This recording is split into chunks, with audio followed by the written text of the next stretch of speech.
அனைவருக்கும் வணக்கம். என் பெயர் பிரித்திகா. நான் 4ஆம் வகுப்பு படிக்கிறேன். நான் திருப்பூர் குமரனை பற்றி பேச வந்தேன். திருப்பூர் குமரன் ஈரோடு மாவட்டத்தில் உள்ள சென்னிமலையில் 1904 அக்டோபர் 4ஆம் தேதி பிறந்தார். தந்தை பெயர் நாச்சியார் முத்து, தாயார் பெயர் கருப்பாயி அம்மா.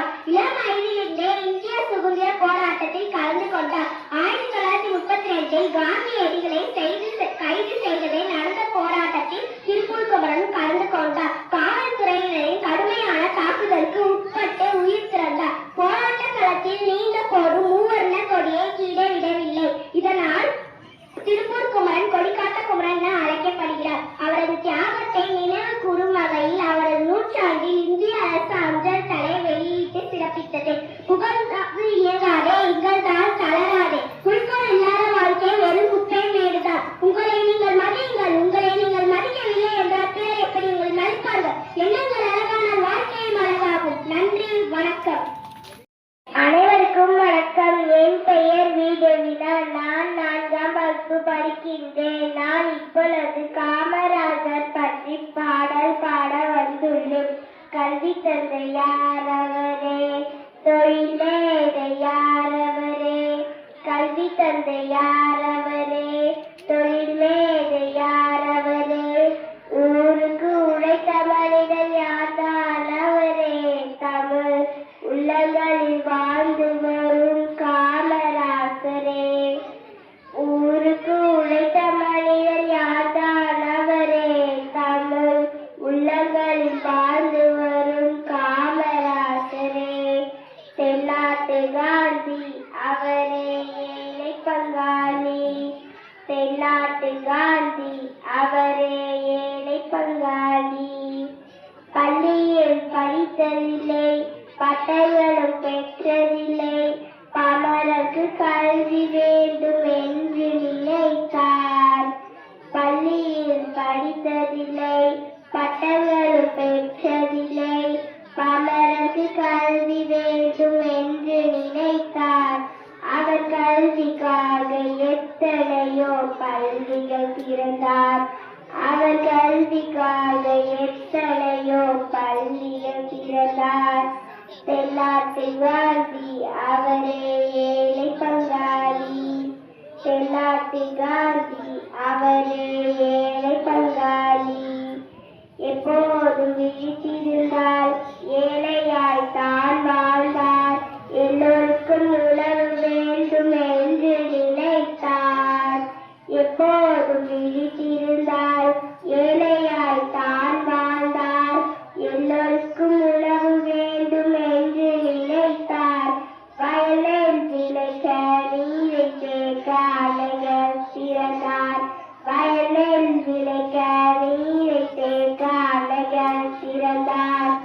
தென்னாட்டு காந்தி அவரே ஏழை பங்காளி, தென்னாட்டு காந்தி அவரே ஏழை பங்காளி, ஆட்சியில் நேர்மை கொண்டார், காட்சியில் எளிமை கொண்டார், மக்களே குடியரசில் தலைவர்கள் என்றார். ஆட்சியில் நேர்மை கொண்டார், காட்சியில் எளிமை கொண்டார், மக்களே குடியரசில் தலைவர்கள் என்றார். அவர் வாழ்வுக்காக தமது வாழ்வை அர்ப்பணம் செய்தார். அவர் வாழ்வுக்காக தமது வாழ்வை அர்ப்பணம் செய்தார்.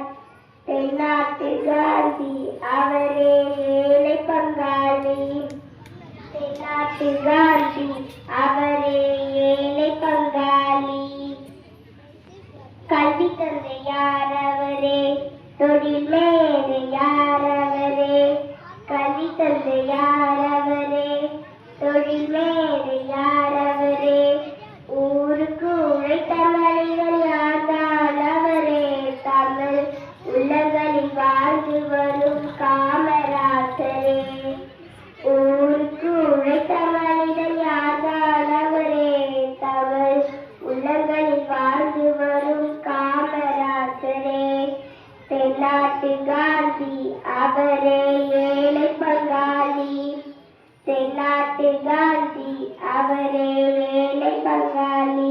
நன்றி. நன்றி, வணக்கம். காலை வணக்கம். என் பெயர் பூமிகா. நான் ராமவுக்கு படிக்கிறேன்.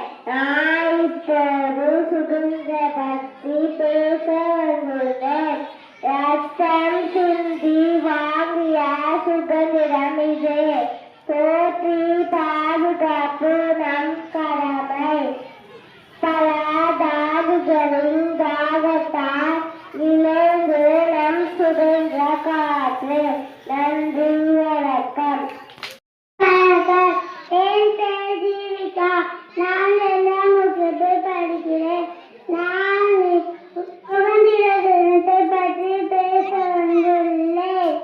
Happy Independence Day. Today we celebrate not just our freedom but the unity and shared dreams that continue to drive our nation forward. Thank you.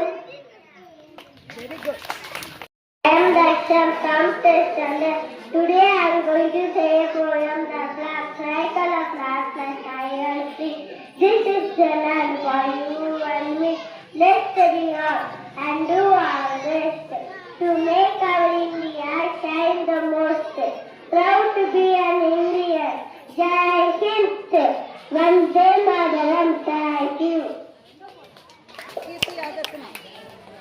வணக்கம். என் பெயர் கீதா. நான் 3ஆம் வகுப்பு படிக்கிறேன். இளையத்திறன் பேச்சு போட்டி மதிப்புக்குரிய நல்லவருக்கும் அன்புக்குரிய ஆசிரியருக்கும் பெற்றோருக்கும் என் இனிய நண்பருக்கும் இனிய வணக்கம். இன்றைய இளையோர் நாடக தலைவர்கள் என்ற பொன்மொழியின் பேச்சை தொடர்ந்து இளையோர் திறன் என்பது புத்தகாரி மட்டுமல்ல, நல்லொழுக்கம், நல்ல சிந்தனை, தன்னம்பிக்கை, கடின உழைப்பு, அன்பு, பணிவு, பொறுப்புணர்வு ஆகிய அனைத்து தான் உண்மையான இளையோர் திறன். ஒரு நாட்டில் மிகப்பெரிய செல்வம் தங்கமோ வெள்ளியோ அல்ல, அதுதான் திறமையான இளையோர் திறன். அதான் உண்மையான செல்வம். இளையோர் கனவு காணட்டும் போகாது, அந்த கனவை நனவாக்கி தினமும் முயற்சி செய்ய வேண்டும். நாம் ஆசிரியர்களை மதிக்க வேண்டும், பெற்றோர் அறிவுரையை கேட்க வேண்டும், நல்ல நண்பர்களை தேர்ந்தெடுக்க வேண்டும். ஒழுக்கம் இல்லாத திறமை நீண்ட நாள் நிலைக்காது. ஒழுக்கம் கூடிய திறமை உலகே வேண்டும். நாம் மொபைல் போனின் நேரத்தை வீணாக்காமல் புத்தகத்தை வாசித்து புதிய விஷயங்களை கற்றுக்கொள்ள வேண்டும்.